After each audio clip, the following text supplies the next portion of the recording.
乡亲啊，继续来看这件意外，是昨暝7点外发生伫个新北市双溪的公馆大桥。讲一家口啊4个人带去福良耍水，花庭的半路，伫个公馆大桥顶休困食物件，结果6岁小男童栽落桥骹渡水死亡。咱的记者早起来到事发的现场，发现这个桥吼，迄个阿妈头栏杆的浪棚浪了伤大坑咯。 莫讲囡仔，都参大人，若是一个无注意，原来会为迄个坑栽落去。救援人员派上锁管，伫头顶，伫咧暗暝暝的水内底，找6岁囡仔兄。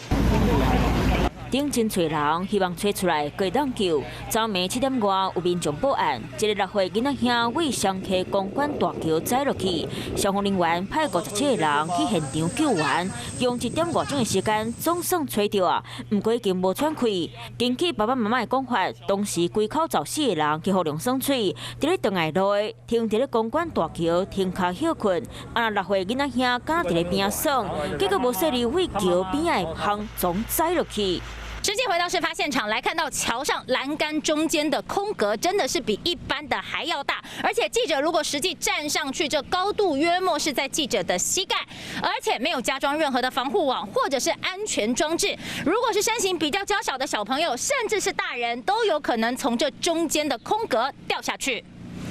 这个大人不可能带小孩来桥上玩了。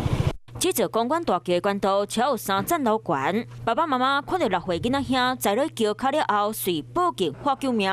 不过因为溪水较深，加上当时已经是暗时啊咯，山顶的天色暗漠漠，视线较歹，要找到人无简单。虽然尾啊有顺利找到囡仔，不过送病了后嘛是无救回来。警察刷落来，会厘清事发经过，卖通知相关单位去调查迄鸡啊，敢会受过大只发生意外，或者是还有别的原因，会搁继续深入调查。 有事没事赶紧转开华视，还没有订阅华视的 YouTube 频道吗？赶紧按赞、订阅、开启小铃铛，我们华视 YouTube 见。